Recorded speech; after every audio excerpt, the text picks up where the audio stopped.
Olá, gente, tudo bem com vocês? Estamos aqui no nosso 6º vídeo do curso de Práticas de Ensino e Ludicidade em Casa. No vídeo passado, eu mostrei para vocês a ideia da demonstração do corpo humano, de estar demonstrando isso para crianças na idade média de 7 a 8 anos, que é o primeiro e o segundo ano, né, que é as primeiras séries do ensino fundamental.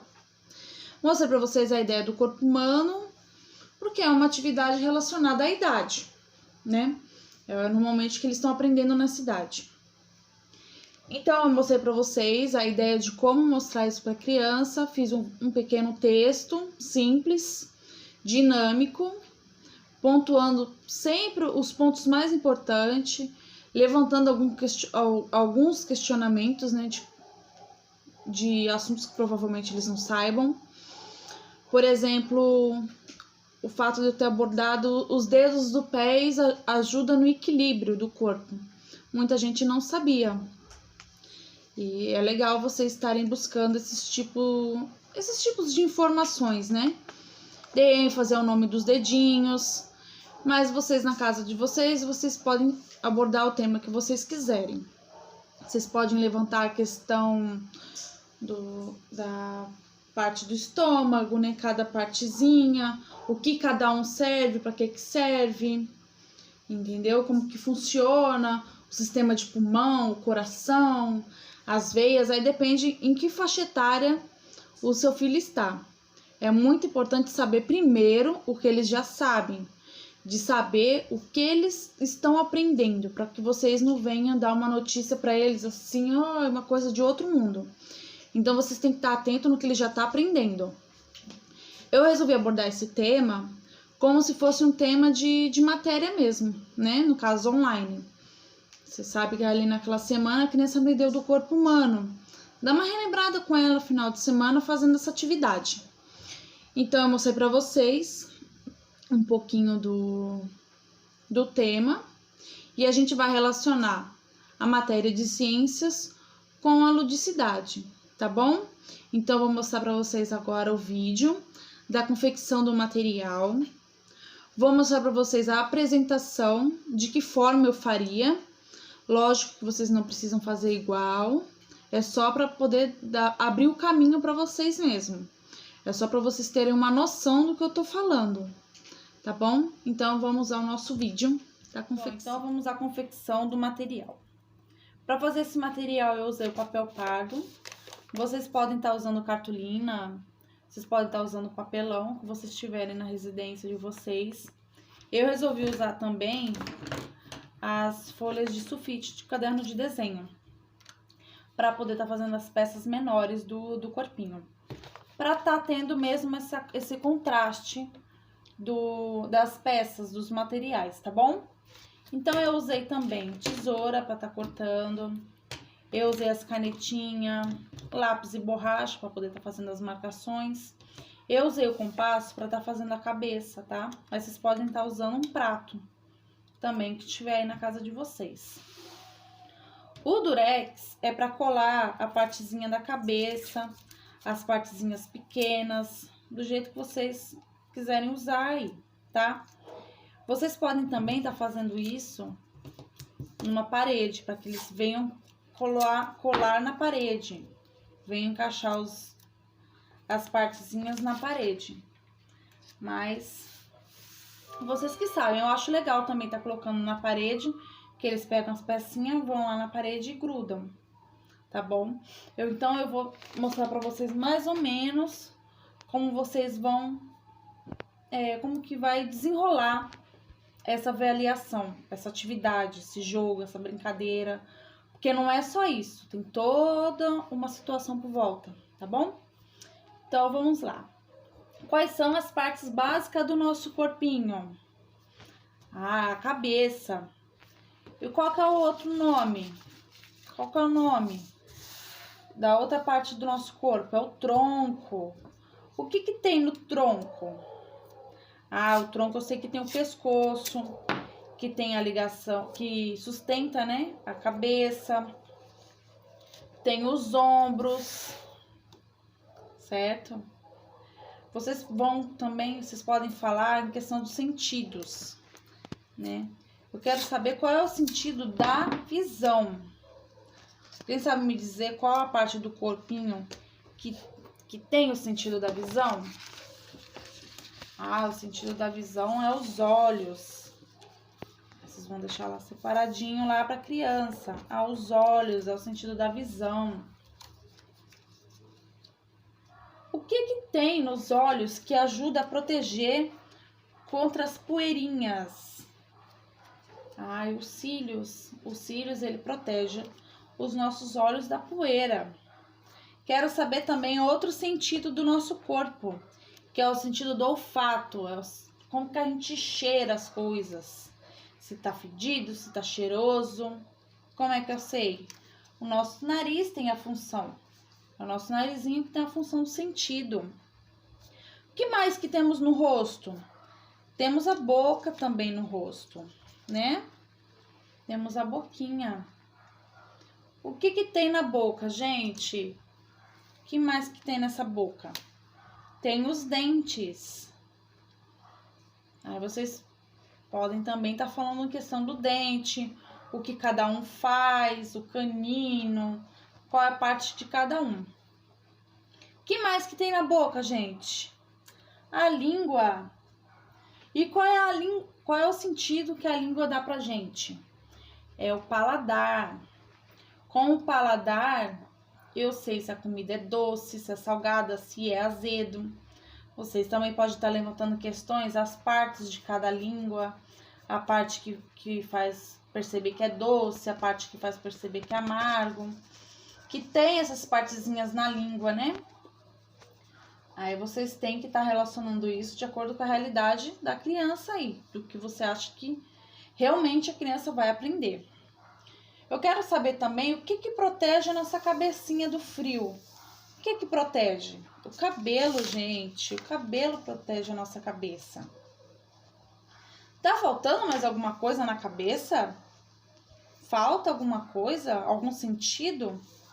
Ah, mas falta as orelhas. E qual é o sentido que as orelhas nos dão? As orelhas nos dão o sentido da audição. Que aqui dentro tem um ouvidinho.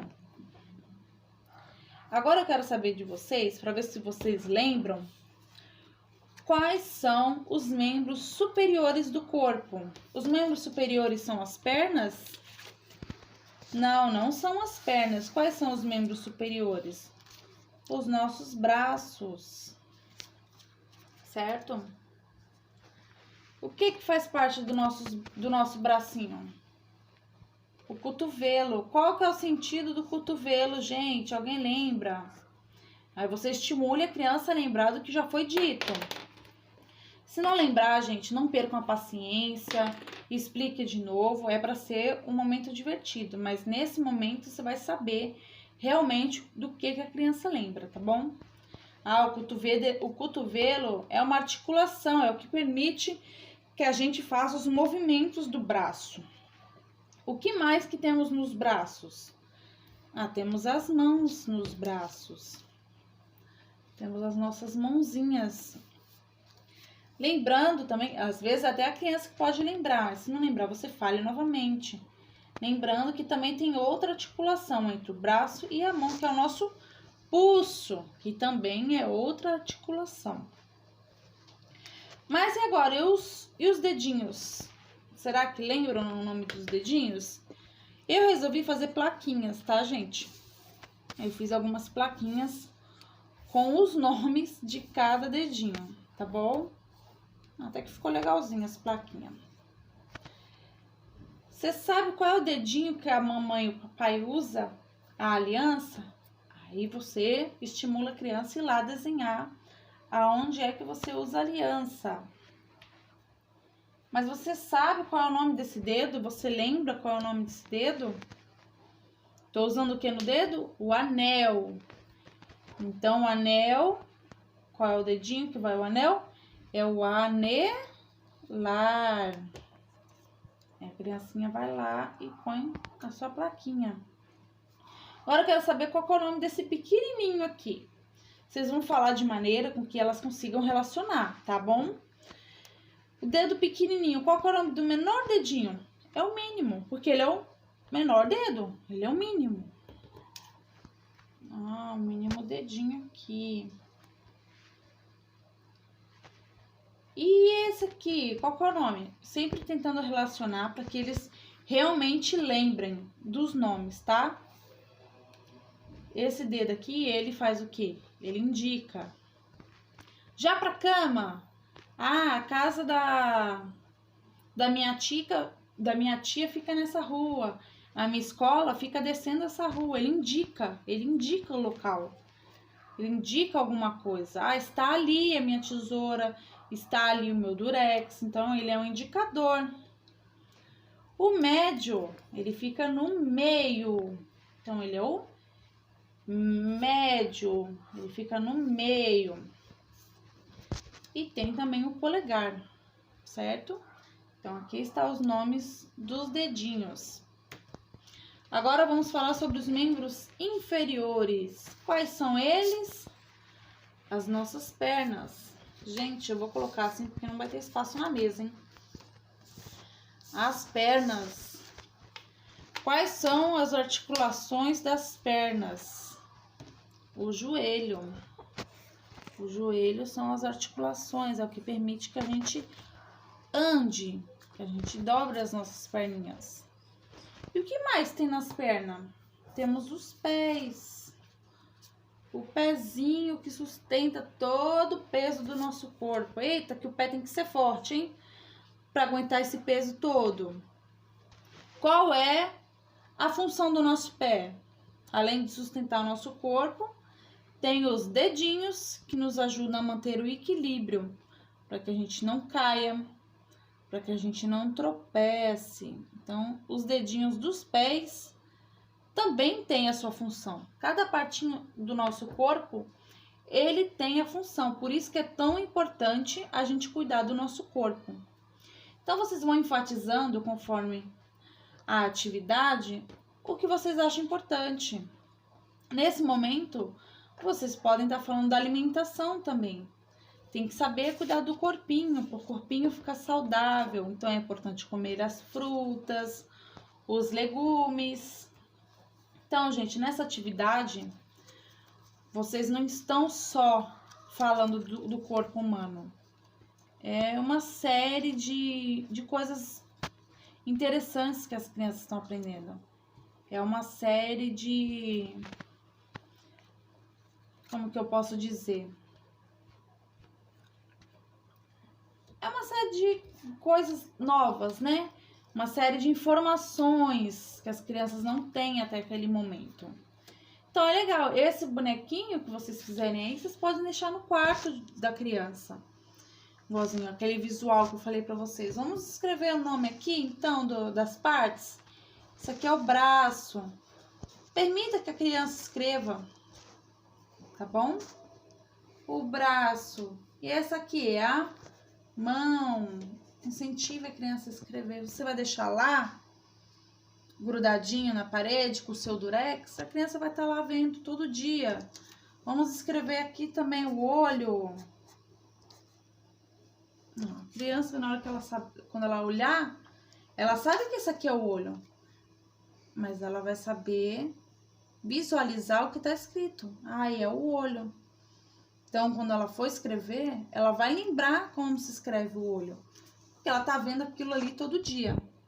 Então, essa aqui é a nossa atividade, tá bom? Eu espero que vocês tenham gostado. Não precisa ser só sobre isso, só sobre o corpo humano. No caso de ciências, vocês podem também estar fazendo a apresentação dos planetas.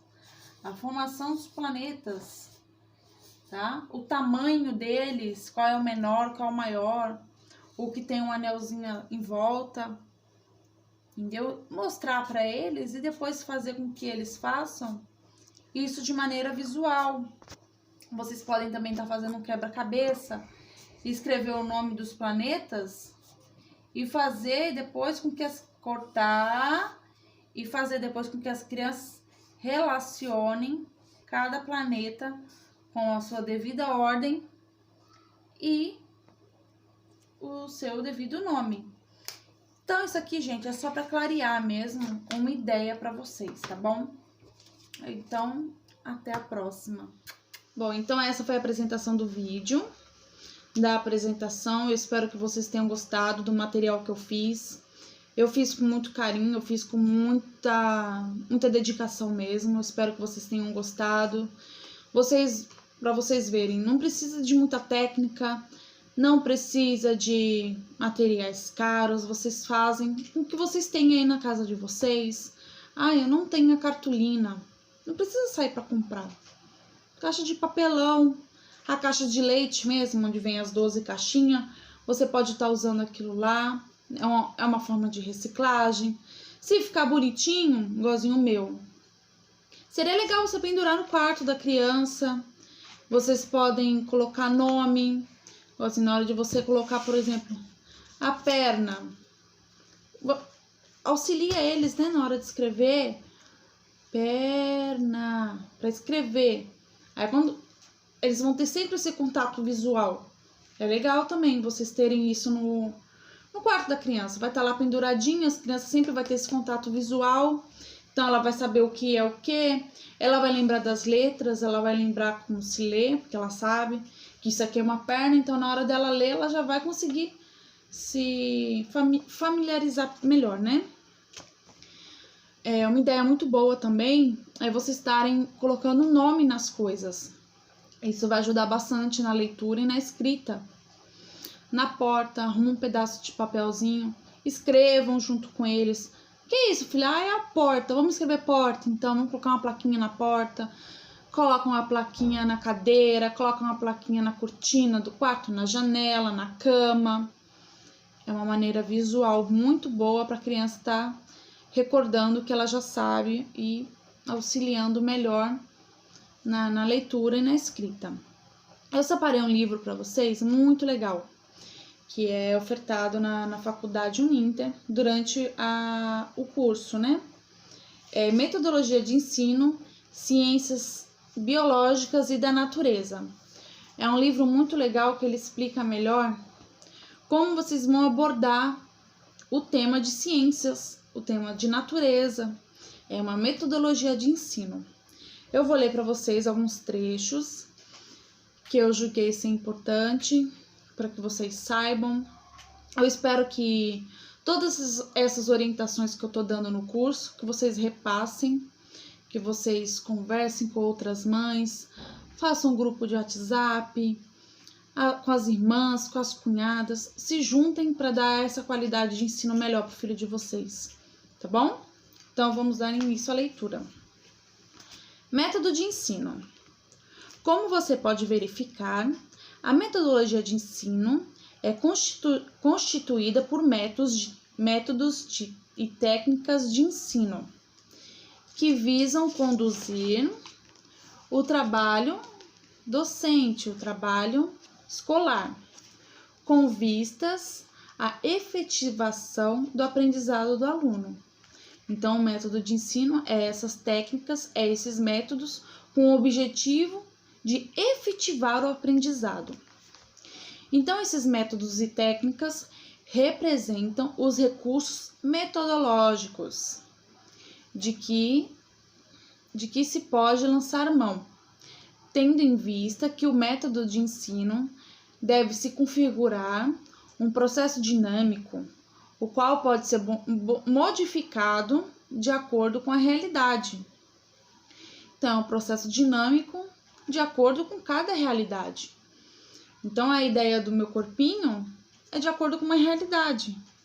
Dependendo da realidade aí que vocês vivem, cada um vai ter que descobrir qual é o método melhor. Qual é a maneira que você vai abordar esse assunto? Você conhece o seu filho, então você vai saber o que vai chamar mais atenção para ele. Na escola, são muitas crianças, cada uma tem o seu jeitinho de aprender, cada uma tem o seu tempo de aprender. Por isso que muitos professores usam esse método de ensino do lúdico, porque vai interessar mais crianças vão conseguir acompanhar o sistema de ensino. Então, vocês... é a melhor opção que tem para que vocês consigam passar a matéria com eles, sem precisar de muito estudo, né? Sem precisar de muito auxílio. Então, podemos entender que os métodos de ensino são os meios utilizados para ministrar os conteúdos, os quais abrangem as estratégias e os procedimentos de ensino e aprendizagem, que são adotados para que uma aprendizagem efetiva seja obtida. Isso tendo em vista que a escolha do método ou a técnica a ser aplicada deverá refletir melhores resultados no processo de ensino-aprendizagem. Então, é isso que visa um método e a técnica a ser aplicada. Você quer melhores resultados. Então, é onde você vai fazer a escolha da técnica que você vai usar para poder estar passando. Meu filho é mais visual. Compra uma lousa, ou então pinta uma partezinha da parede de preto, compra um giz para você poder estar fazendo com ele, para que ele escreva na lousa.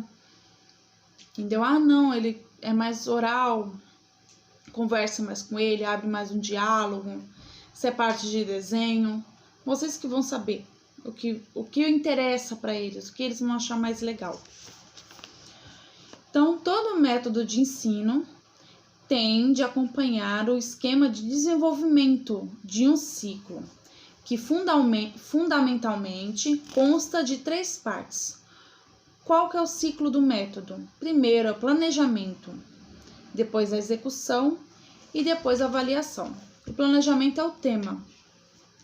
Então, como é que se inicia o planejamento? O planejamento é a pesquisa de você saber o que ele está aprendendo. Meu filho está no primeiro ano, está com 7 anos, então eu vou aplicar o corpo humano com ele. Você vai fazer o planejamento do que você vai fazer passo a passo. A execução, a apresentação do material para essa criança, certo? Tem que ser tudo bem pensadinho para dar tudo certinho, para sair tudo nos planos. E a avaliação de final. No caso, a avaliação foi esse vídeo que eu passei agora há pouco para vocês. A execução foi no vídeo passado, que foi mostrando o material. E nesse vídeo foi da avaliação. É uma maneira diferente de você estar fazendo a avaliação. Então, a integração de diferentes metodologias no processo de ensino-aprendizagem, ele visa promover uma aprendizagem mais dinâmica e inovadora, além de ser mais significativa.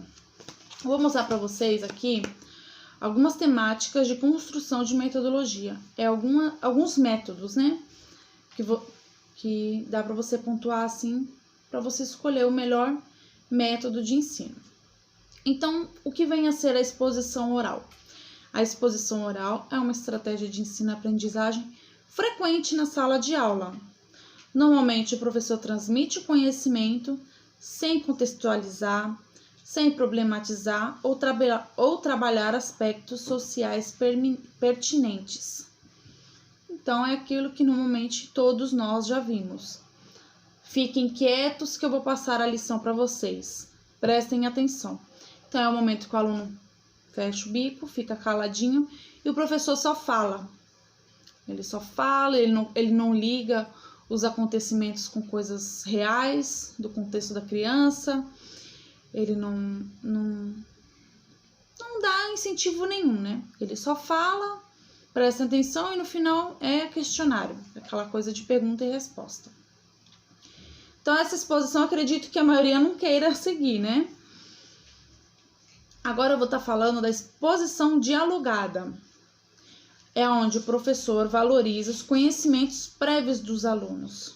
Ele contextualiza, ele problematiza e procura trabalhar os aspectos sociais, éticos, políticos, econômicos e sociais do assunto tratado com eles. Então, é aqui a parte do diálogo. Você vai estar passando a matéria, vai estar passando a situação, no caso, você passou a situação do corpo humano. Conversa, dá uma pausa na hora para ver o que a criança sabe, se ela quer falar alguma coisa, se ela quer participar. entendeu? Então é importante esse diálogo, para que você conheça melhor onde você deve ir mais a fundo. Agora, o estudo dirigido. O estudo dirigido, ele consiste em fazer o aluno estudar um assunto tendo como base um roteiro elaborado. Então, você vai dar um roteiro e a criança vai pesquisar. A criança já não conhece o Google? Você vai pesquisar sobre como funciona o sistema respiratório do corpo humano. Já que a gente está falando de corpo humano, você vai pesquisar sobre o sistema respiratório. Lembra que eu falei lá do nariz, que o nariz esquenta o ar para que a gente não fique gripado? Quero que você pesquise todo esse sistema de respiração da gente.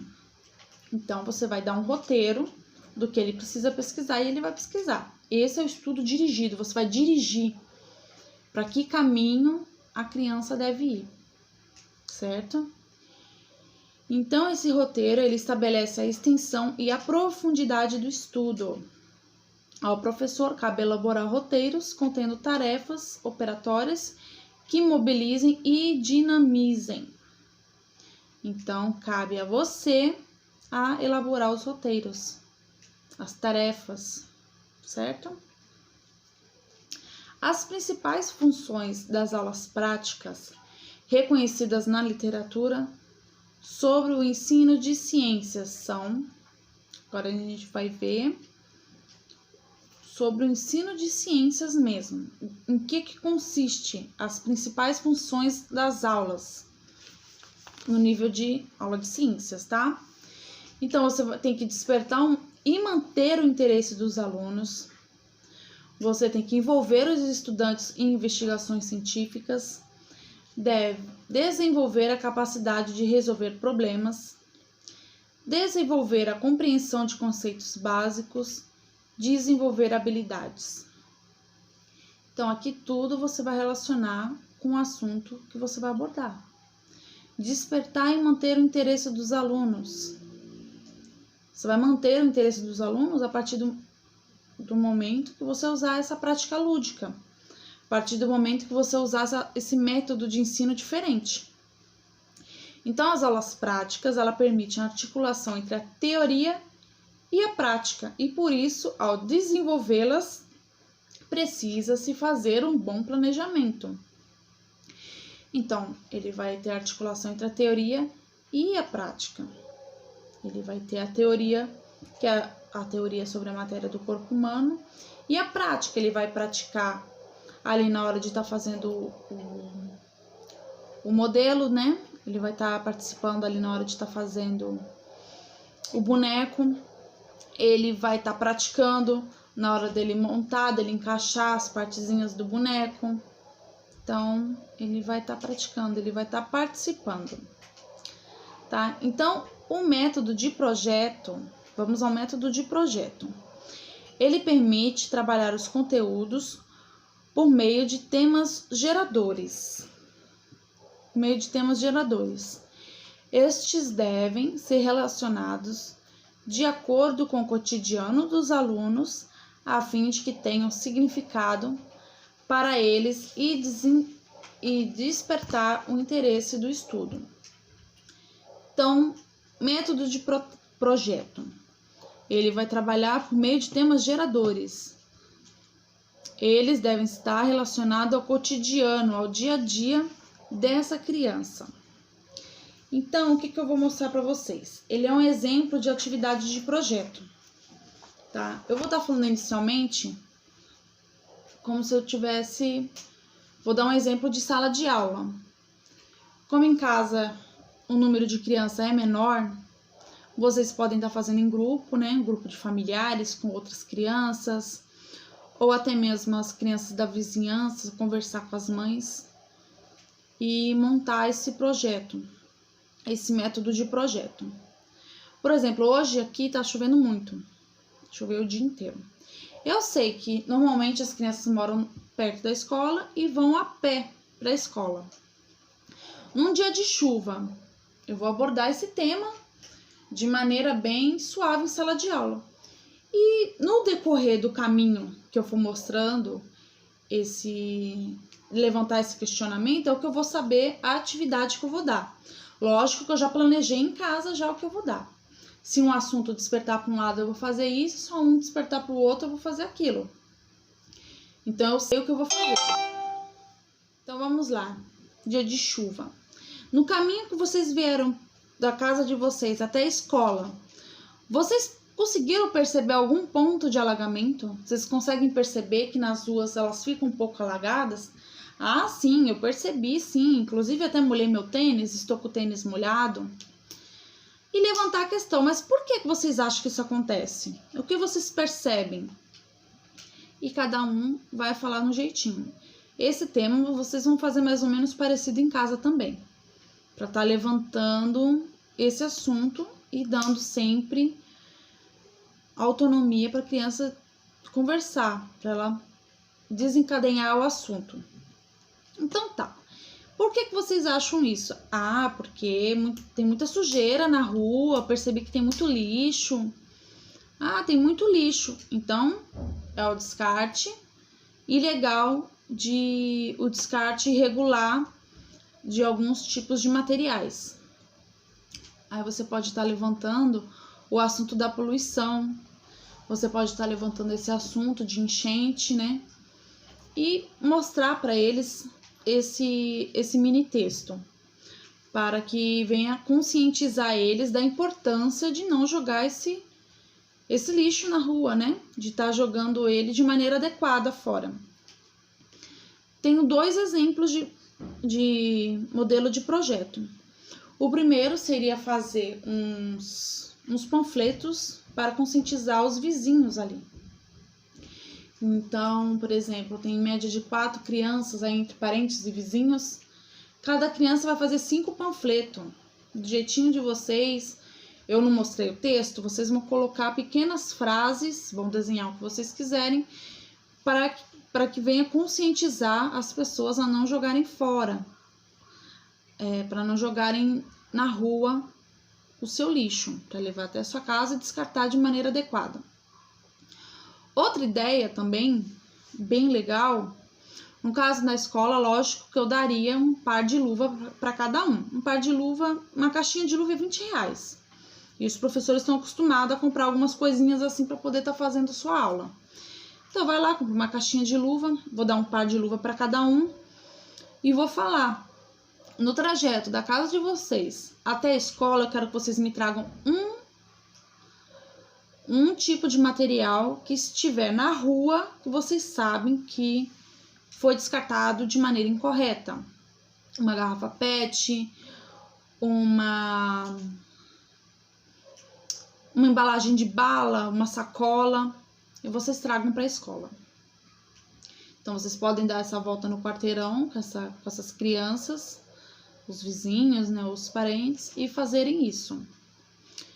O que vocês podem fazer depois? Ou fazer a reciclagem desses materiais, fazer uma arte, né? Fazer alguma coisa para algum fim útil para aquele tipo de material. Ou vocês podem estar procurando um lugar para descarte correto.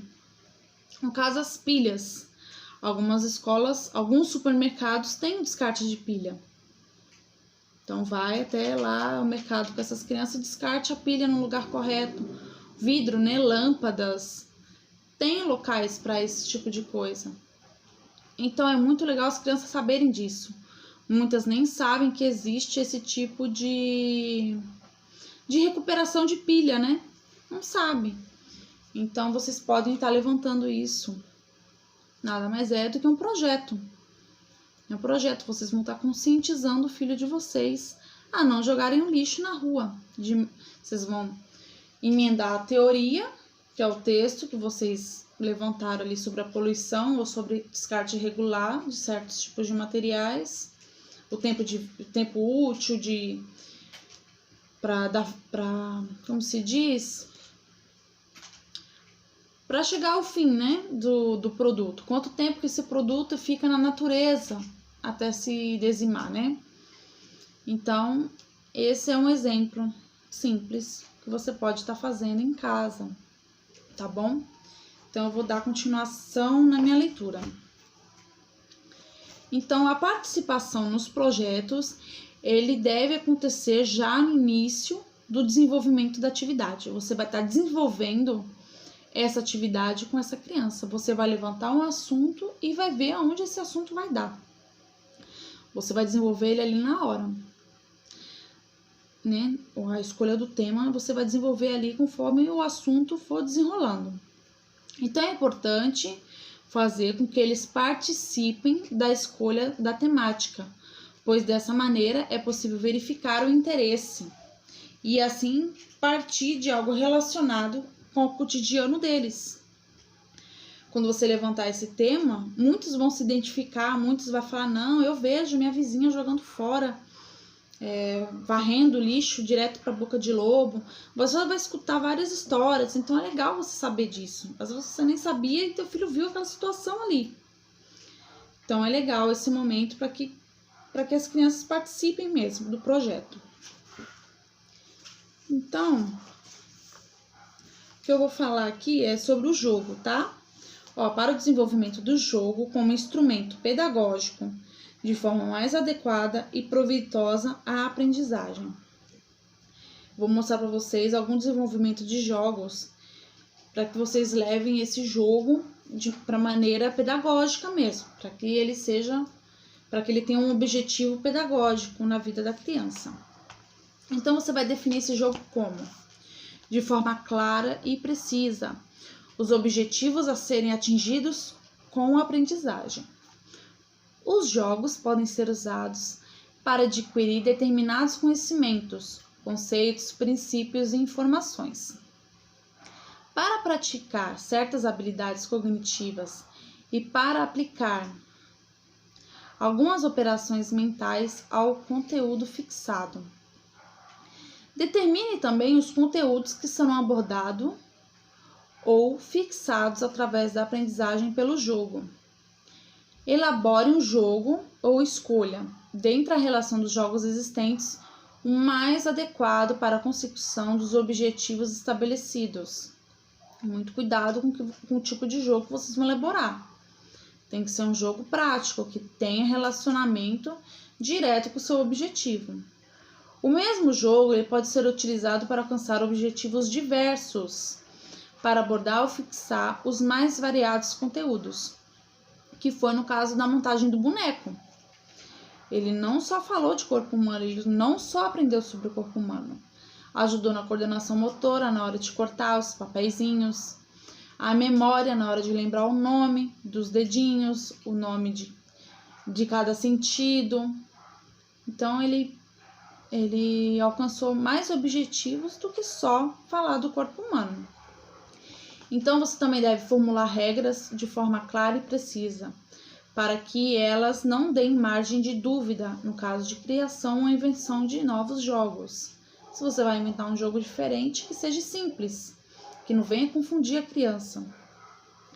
Especifique os recursos ou materiais que serão utilizados durante a realização do jogo, preparando-as com antecedência ou verificando se estão completos e em perfeito estado para serem utilizados. Então, tem que ser uma coisa séria. Vai sentar para fazer o jogo, ver se está tudo certinho, ver se está tudo mudado, quer beber água, que é chato parar o jogo no meio do processo. Então, vocês têm que planejar tudo isso para que seja uma forma agradável para você e para a criança também. Explique oralmente ou por escrito, a maneira que você achar melhor, as regras, transmitindo ilustrações claras e objetivas, de modo que todos entendam o que é para ser feito ou como proceder. Permita que os participantes, após a execução do jogo, relatem o que fizeram, perceberam, descobriram ou aprenderam. O momento do diálogo, né? Então, o jogo, ele deve ser visto como uma estratégia de ensino e de aprendizagem. É uma estratégia, um método, uma técnica. E, portanto, ele deve ser bem planejado, visando atender aos objetivos educacionais. Os jogos educativos eles devem favorecer o desenvolvimento de habilidades e atitudes relativas aos processos de perceber, de comunicar, de conhecer, de estruturar e tomar decisões, criar e avaliar. Então, para você ver quantas habilidades você consegue com o jogo educativo. Você consegue todos esses processos, às vezes apenas com o jogo. Então, nesse sentido, você poderá desenvolver os seus próprios jogos, levando em consideração o perfil da criança, os objetivos educacionais e o ciclo de aprendizagem. Então, você tem que ter esse planejamento antes, você tem que saber do que você vai tratar e como você vai tratar, certo? Então, eu quero que você perceba que o ensino de ciências ele deve proporcionar condições para que a criança faça pesquisas e desenvolva o pensamento crítico e a argumentação sólida. Foi quando eu falei da questão da chuva. Ele vai ter um pensamento crítico de saber que aquilo é errado. Se está alagando perto da casa dele é porque alguém teve uma atitude errada antes. E ele vai argumentar o porquê que ele acha isso. Então, você vai estimular esse pensamento na criança. E isso que a matéria de ciências proporciona. É isso que ela ajuda a fazer. Então, para tanto, é essencial relacionar os conceitos da área às questões sociais, tecnológicas, políticas, culturais e éticas. Você vai relacionar o seu assunto com esses temas. Para que a criança seja considerado um sujeito ativo em seu processo de ensino-aprendizagem, ele deve entender a relação entre os conceitos ensinados em sala de aula e os fatos ocorridos no seu dia a dia, sendo esses conceitos significativos para a sua vida, com a compreensão da relação existente entre o ser humano e o meio ambiente, entre o ser humano e a saúde, entre a ciência, os recursos tecnológicos, entre a Terra e o universo. Lembrando que esse livro ele está falando de metodologias do ensino de ciências, tá, gente? Então, eu tô enfatizando para vocês sobre o tema ciências. Eu acho legal esse tema porque eu lembro que na minha infância foi um tema que me chamou muita atenção. Eu gostava do jeito que a professora abordava esse tema na sala de aula. Porque é uma coisa científica, é uma coisa legal, que está relacionado com o meu corpo, com o meio que eu vivo, com a natureza que eu vivo. Então é muito legal você tá sabendo disso e tá conseguindo relacionar isso. Porque vocês sabendo disso, vocês conseguem pensar em 1 milhão de coisas para você ensinar, 1 milhão de maneiras, de métodos de você ensinar e você inserir isso na criança. Então, para tanto, o ensino de ciências ele deve ser realizado de forma contextualizada, inovadora e indisciplinar, visando enfatizar a importância do conhecimento científico na formação da criança, uma vez que, relacionando os temas abordados em sala de aula com o seu dia a dia, ele desenvolverá habilidades e competências para interpretar e compreender os fatos naturais que ocorrem à sua volta, que é o que eu já te falei. Então, eu vou falar sobre o PCN, tá? Que está relacionado direto com o ensino escolar mesmo, tá? Então, segundo o PCN, para o ensino fundamental, o ensino de ciências naturais deverá, ao final do ensino fundamental, organizar de modo que os alunos tenham conseguido desenvolver as capacidades elencadas na sequência. Então, eu vou mostrar para vocês aqui de forma breve o que normalmente as crianças aprendem no ensino fundamental de ciências, tá? É o que está escrito na lei, é o que as escolas pedem, é o que as escolas são cobradas. Então, vamos começar. O primeiro tópico é compreender a natureza como um todo dinâmico e o ser humano em sociedade, como agente e transformações do mundo em que vivem, e relação essencial com os demais seres vivos e componentes do ambiente. Então, só aqui você já consegue levantar vários assuntos. Outro tópico é compreender a ciência como um processo de produção de conhecimento e uma atividade humana, histórica, associada a aspectos de ordem social, econômica, política e cultural. O outro é identificar relações entre conhecimento científico, produção de tecnologia e condições de vida. No mundo de hoje, isso é evolução histórica. E compreender a tecnologia como meio para suprir necessidades humanas, sabendo elaborar juízo sobre riscos e benefícios das práticas científicos tecnológicas. Então, aqui é outro tema também muito legal para você estar levantando vários assuntos sobre tecnologia, a evolução da história, como que os médicos faziam antigamente. Compreender a saúde pessoal. Ai, meu Deus.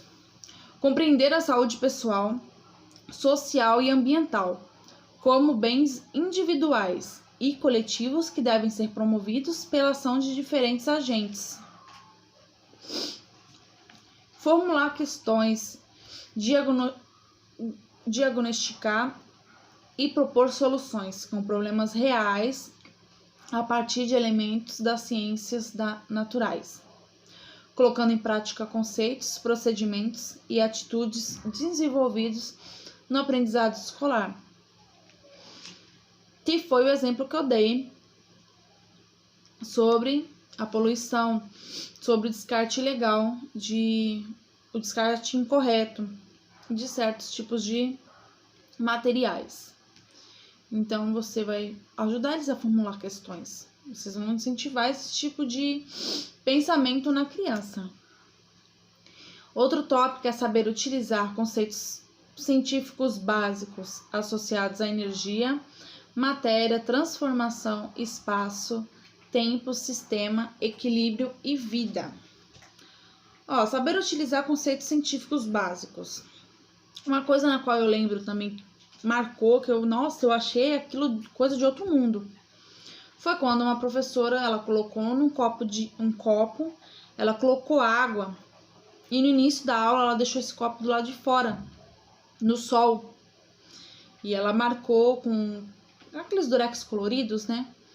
E no final da aula, chamou todos os alunos lá para fora para ver que o copo tinha diminuído, né, a quantidade de água. Foi na onde ela explicou o negócio da evaporização. Então é legal, é uma ciência. É uma ciência, eu achei aquilo demais. Então é uma coisa simples, né, para vocês verem. É uma coisa simples que vai despertar o interesse na criança. Nossa, mas como assim? Evaporou? O que acontece? É onde a criança vai se interessar em aprender. Quando você for explicar, ela já vai estar atenta ali, porque ela quer saber o porquê que aquilo aconteceu. O outro é saber combinar leituras, observações, experimentações e regiões para coleta. Comparação entre explicações, organização, comunicação e discussão de fatos e informações. Então, ela vai saber, tem que saber, né, distinguir, diferenciar a leitura, a observação, ela tem que saber qual é a diferença. Os registros, que nada mais é o método de projeto, né, que eu falei já anteriormente. E por último, é valorizar o trabalho em grupo, sendo capaz de ação crítica e cooperativa para a construção coletiva do conhecimento, que é aquele momento que você vai chamar os coleguinhas da rua ou os parentes para estar fazendo aquela atividade. Então, o padrão mais comum dos tópicos selecionados no Brasil durante as 4 primeiras séries do ensino fundamental são: o que a criança aprende nessas 4 primeiras séries? Mesmo que não acredito que sim, tem a ver com a matéria que as crianças estão aprendendo em casa e com vocês. Mas só para que vocês fiquem de maneira mais clara para vocês, o que eles aprendem nessas 4 primeiras séries, para vocês saberem que tipo de tema vocês podem abordar. Então, dentre deles estão o ser humano, sistemas do corpo humano, órgãos dos sentidos, necessidades vitais, alimentação, fontes de alimento, os seres vivos, classificação animais e vegetais, relação entre os seres vivos, equilíbrio ecológico, ser humano e ambiente e modificações físicas, biológicas do ser humano. Então, aqui estão algumas coisas que vocês podem abordar, que fazem parte das 4 primeiras séries do ensino fundamental. Então, a seleção de conteúdos de ciências naturais a serem ensinados nas séries iniciais do ensino fundamental deve ter como meta promover no educando a compreensão dos fenômenos que ocorrem no mundo à sua volta, tais como as transformações que ocorrem na natureza, demonstrando que, por meio do conhecimento científico, esse objetivo poderá ser alcançado.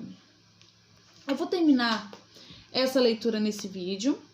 No outro vídeo a gente vai terminar de falar um pouco sobre esse tema de ciências, para que não fique muito longo, porque esse livro ele tem muita informação. Infelizmente não dá para me passar todas as informações que tem nesse livro, porque olha a grossura desse livro. Eu separei só alguns trechinhos mesmo, mas mesmo assim ainda vai ficar muito longo. Porque eu acho importante estar passando isso para vocês, porque é a forma teórica. É o que eu estou fazendo com vocês. Eu estou relacionando a teoria com a prática, tá bom? Então, vamos falar um pouco mais de teoria no vídeo que vou fazer no outro vídeo. Eu vou relacionar também no outro vídeo a reciclagem.